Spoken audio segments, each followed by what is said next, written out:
تو یاد رکھیں جب بھی پریشانی آئے اللہ کا مقصد آپ کو پریشان کرنا نہیں ہوتا، بلکہ اللہ چاہتا ہے کہ آپ اپنے فائدے اس مشکل میں سے تلاش کر لیں. یہی وہ کامن سوال ہے جو آپ کو اپنے آس پاس بھی بہت سننے کو ملتا ہے. ہو سکتا ہے آپ کے بچے یہ سوال بہت ریز کرتے ہوں کہ جب اللہ اپنی مخلوق سے ماں سے بڑھ کر محبت کرتا ہے تو اس کو مشکل میں کیوں ڈالتا ہے. اٹس ویری کامن جو آپ کو سننے میں ملتا ہے. کئی وجوہات، کئی ریزنز، کئی لاجک آپ اس کے دے سکتی ہیں، بٹ ان ریفرنس ٹو سورۃ العنکبوت اس کی یہ لاجک سب سے بہترین ہے کہ اگر آپ اس کو یاد رکھیں کہ اللہ ہماری زندگی میں سچویشنز مشکل کی لاتا ہے. ڈپینڈ کرتا ہے کس انسان کی زندگی میں مشکل آ رہی ہے. ہر انسان کے لیے یاد رکھیں اس کا اینڈ ریزلٹ ایک نہیں ہوتا. ہاں اگر میں اس کو سمرائز کروں تو الٹیمیٹلی اللہ مشکل لاتا ہے سب کے لیے اپنے سے جوڑنے کے لیے. یہ بالکل آپ کہتے ہیں نا اس کو بالکل سرفس پر جو میننگ ہے یہ وہ میننگ ہے. لیکن علماء نے اس میں مزید فردر کلاسیفیکیشن کی ہے. وہ کہتے ہیں کسی بھی انسان کی زندگی میں مشکل آتی ہے تو اگر وہ انسان آلریڈی ایک اسٹڈی پاتھ پر چل رہا ہے نیکیوں کے تو اللہ اس کی زندگی میں مشکل لاتا ہے تاکہ وہ کمپلیسنٹ نہ ہو جائے. جو کر رہا ہے نیکی اس کو کافی نہ سمجھے، اس کے اندر اسٹیگنیشن نہ آ جائے، وہ تھوڑا سا اور ایک قدم اللہ کی طرف بڑھائے. ایک وجہ یہ ہوتی ہے.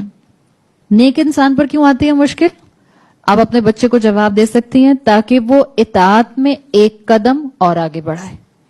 نیک انسان پر مشکل آنے کا یہ مطلب ہوتا ہے. اس لیے کہ عام طور پر لوگ کہتے ہیں فلاں اتنی نیک خاتون ہے پھر بھی ان کے اوپر اتنی پریشانیاں آتی ہیں. So this is the reason. Be optimistic.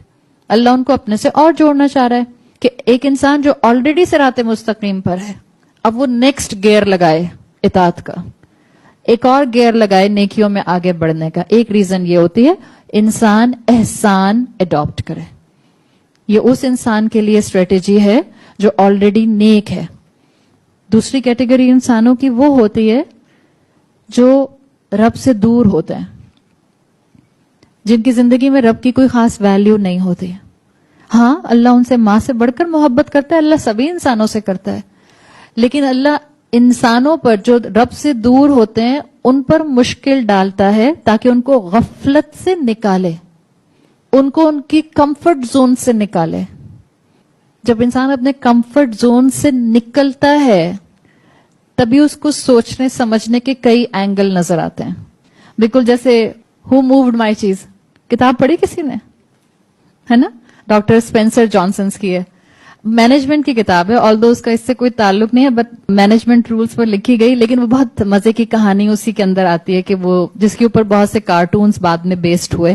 چوہے ایک جگہ ڈھونڈ لیتے ہیں جہاں بہت ساری چیز سٹور کی گئی ہے.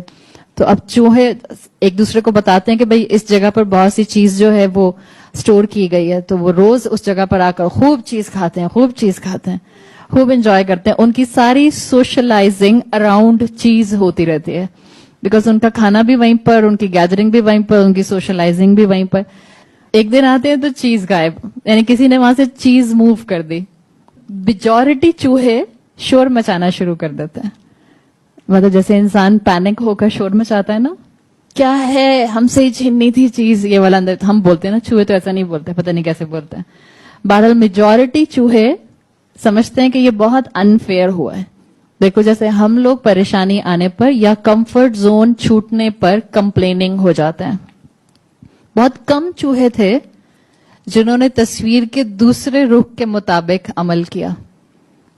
بالکل جیسے بہت کم لوگ ہوتے ہیں جو ڈیفیکلٹ سچویشنز کے اندر صحیح راستہ ڈھونڈنے کی کوشش کرتے ہیں. جو شور کرنے والے چوہے تھے وہ صرف شور کر رہے تھے. ڈاکٹر اسپینسر نے اپنی کتاب میں یہ کہانی مینشن کی ہے. وہ کہتے ہیں جو شور کرنے والے چوہے تھے وہ صرف شور کر رہے تھے اور وہ صرف یہ کہہ رہے تھے کہ کیوں کسی نے ہماری چیز موو کر دی.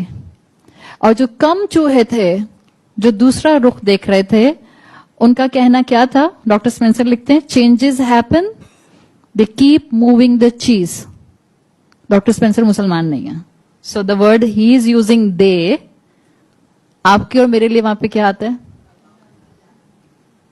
چینجز ہوتی رہتی ہیں زندگی میں اور اللہ ہماری پوزیشن زندگی میں بدلتا رہتا ہے. مقصد ہمیں پریشان کرنا ہوتا ہے یا ہمیں نئے پرسپیکٹو دکھانا ہوتا ہے. جب آپ کی زندگی میں بعض ایسے لوگ شامل ہو جائیں جو اکارڈنگ ٹو یو آپ کے کمفرٹ زون کو ڈسٹرب کر رہے ہیں, تو وہ آپ کو پریشان کرنے کے لیے نہیں لائے گئے آپ کی زندگی میں, آپ کی گروتھ کے لیے لائے گئے. You should grow through them. ان کے ساتھ زندگی گزارتے ہوئے آپ کو اسپرچولی گرو کرنا ہے. یہ ہے پروسیس جو اللہ مشکل ڈال کر کرتا ہے. آلریڈی نیک پر آتی ہے تو اس کو کمپلیسنسی سے بچانے کے لیے, اطاعت کے نیکسٹ گیئر میں لے جانے کے لیے آتی ہے. غافل انسان پر آتی ہے تو اس کو اس کے کمفرٹ زون سے نکال کر سیدھے راستے کو دکھانے کے لیے آتی ہے. اللہ ہمارا پوٹینشیل جانتا ہے, ہم نہیں جانتے. اسی لیے تیسری ریزن دی جاتی ہے کہ مشکل آتی ہے ہر طرح کے انسان کے پوٹینشیلز کو ایکسپوز کرنے کے لیے, رب کی طرف توجہ کرانے کے لیے.